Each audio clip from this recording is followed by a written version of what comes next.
On May 3, 2025, Gabon marked a pivotal moment as Brice Oligui Nguema was officially inaugurated as president following his transitional leadership after the military takeover in 2023.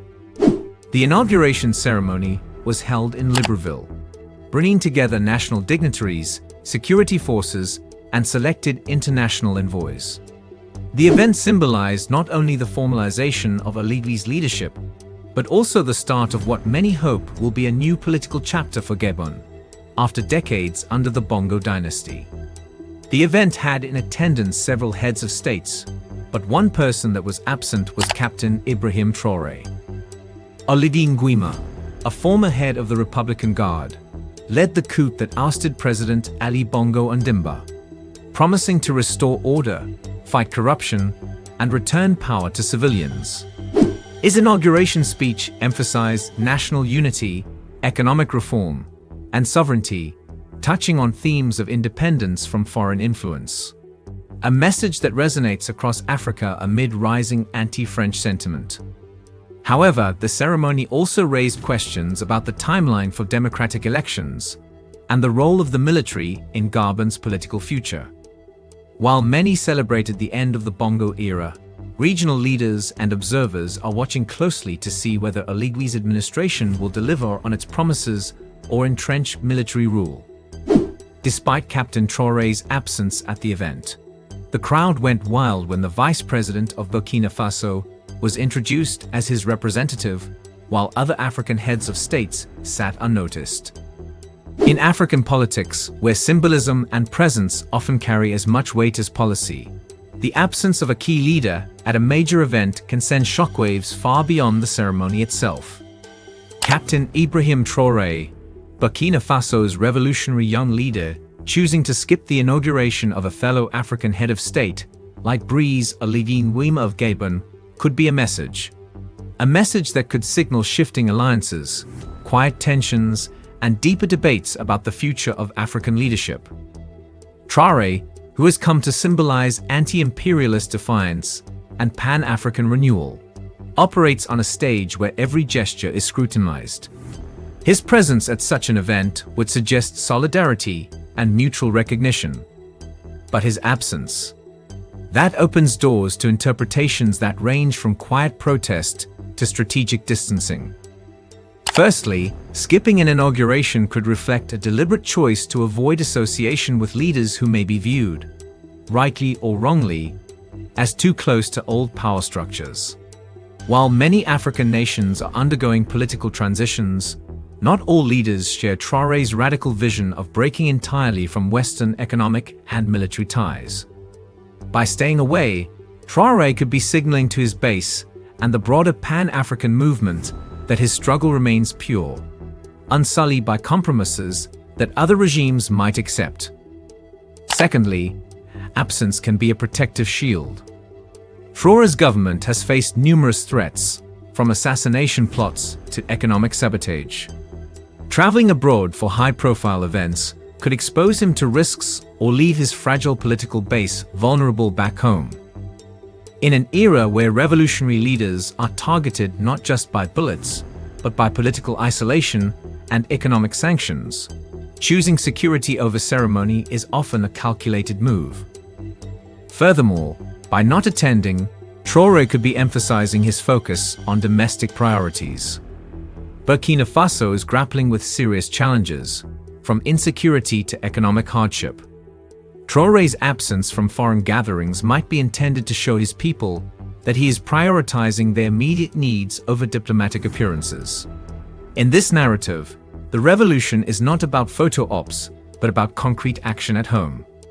However, such an absence could also have consequences. Diplomacy in Africa is a delicate dance, and snubbing a peer's inauguration might be seen by some as arrogance or disinterest in regional unity.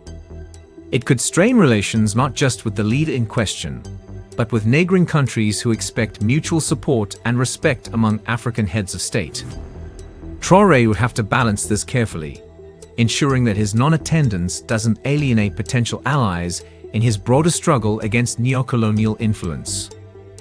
There's also a broader symbolism at play.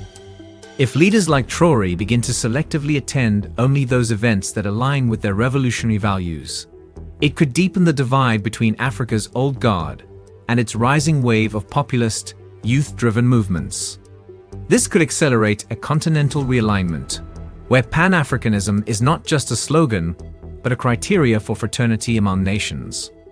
Yet, it is equally possible that such an absence reflects a behind-the-scenes strategy. Traore, while publicly bold, might be navigating complex negotiations in private, balancing radical rhetoric with pragmatic steps to avoid isolation. By skipping an inauguration, he could be quietly signaling disapproval while keeping doors open for future cooperation. In the grander context, an event like this touches on the future of African leadership itself. Will the continent continue to be led by elites who alternate between Western and Eastern alliances? Or will it forge a new path centered on internal solidarity and self-reliance? Traore's every move, including his silences and absences, feeds into this debate. Ultimately, whether by design or necessity, such an absence would speak volumes. It would underline the fact that Africa's new revolutionaries are not content to play by the old rules of diplomatic politeness while their nations suffer. They are choosing when to engage, when to distance, and when to let silence carry the message that words cannot. For Traore, every decision is part of a larger narrative, one that seeks to redefine not just Burkina Faso's future, but Africa's place in the world. His absence from a stage might just be the loudest statement of all. Today, I'm not just ascending at the helm of the country, I'm taking an engagement and the duty to serve, to protect and to unite the people of Gabon, not just within the national territory, but Gabonese in the diaspora.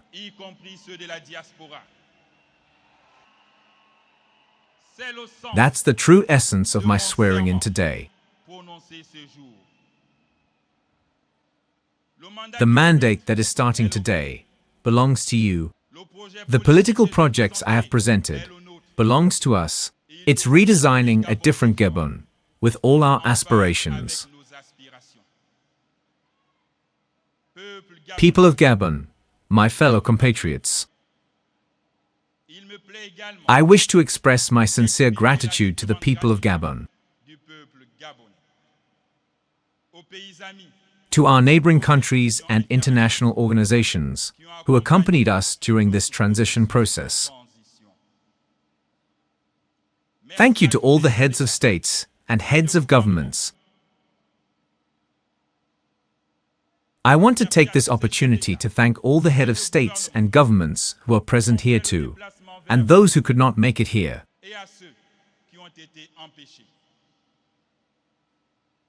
I also want to thank all the 2,000 election observers who were present here in Gabon to help facilitate the elections.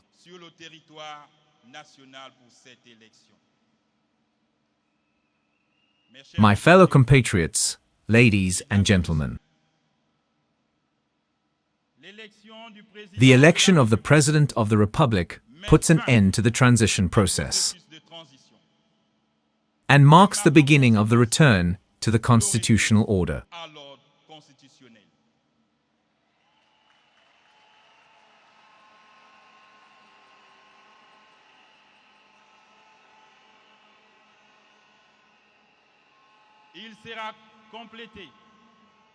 The process will be completed with the legislative and municipal elections. To that effect, a twin election, legislative and municipal, will take place on the 27th of September and the 11th of October 2025 respectively.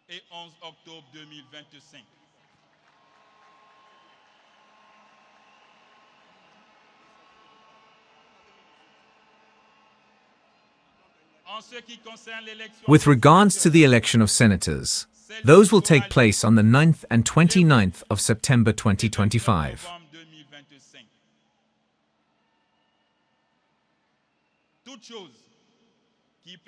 We will do everything within our means to install the elected members of Parliament on the 4th of November for the National Assembly and the 5th of December for the Senate.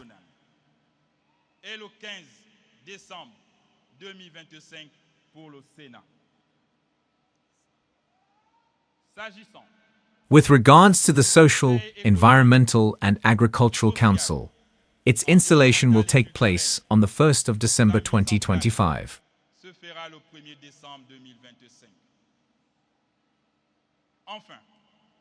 To conclude, the constitutional judges that were appointed on the 19th of December will be sworn in on the 23rd of December 2025.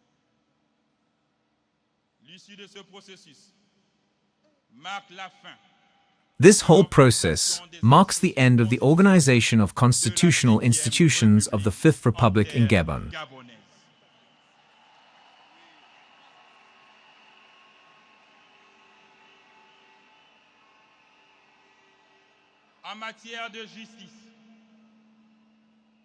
With regards to justice, the good book teaches us that justice is the heir of the nation.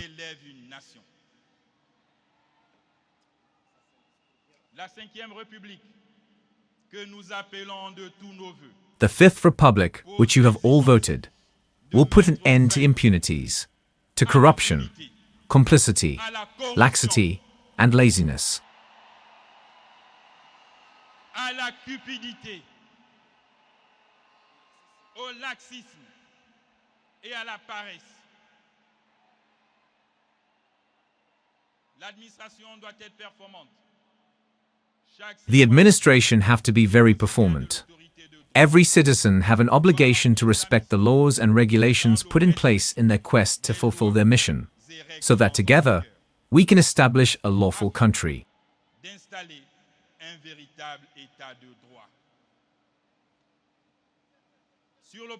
In the social domain, I'm very conscious of the fact that the expectations are many.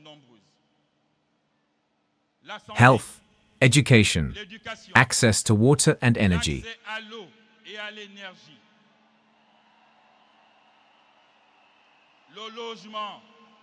accommodation, danger, high rate of unemployment and security are amongst the center of my preoccupations. Au cœur de mes préoccupations.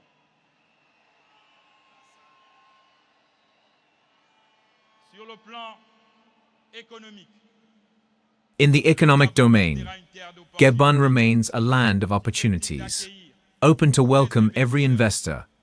We will diversify our economy by transforming our own raw materials to finished goods. The state will put in place measures that will lead to the employment of the youths.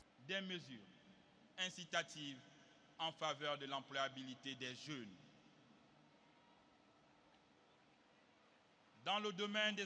In the domain of infrastructure, we have to rebuild our industrial sectors, develop services, and create jobs.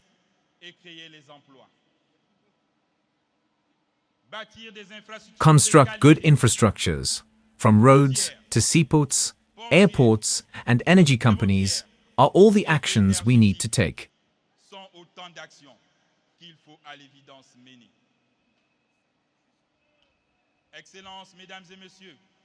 Your Excellencies, ladies and gentlemen, heads of states and governments, I wish to affirm and reassure you all that Gabon is determined to make its voice heard in the midst of other countries.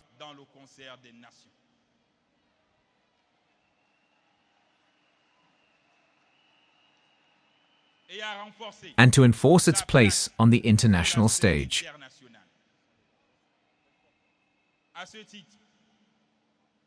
Gabon is glad to inform you all about her return to the African Union, announced on the 30th of April during the Peace and Security meeting that took place in Addis Ababa.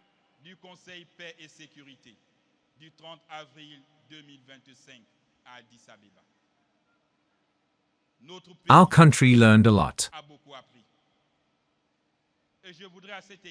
I would also like to recognize the active participation of the acting African Union President and President of Angola, João Lourenço.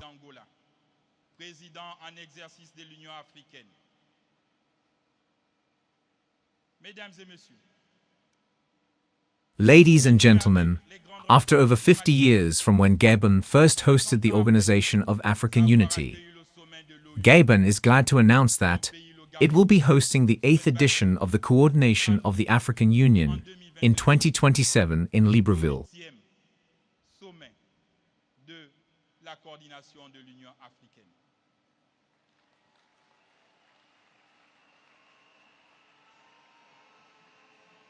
De plus, Also, in 2030, Gabon will be carrying the flames of the 22nd edition of the Francophonie, which will be hosted in Libreville. ici à Libreville.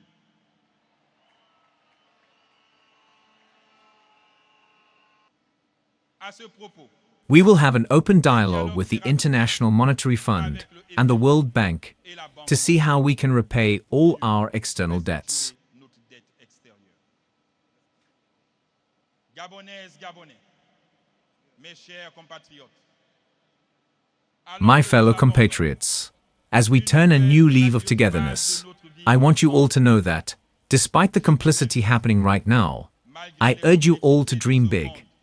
As we forge a new path for our nation, we invite each and every one of you to build trust and hope so that with hard work, determination, and perseverance, we can build a Gabon that is united, innovative, creative, and conducive for us all.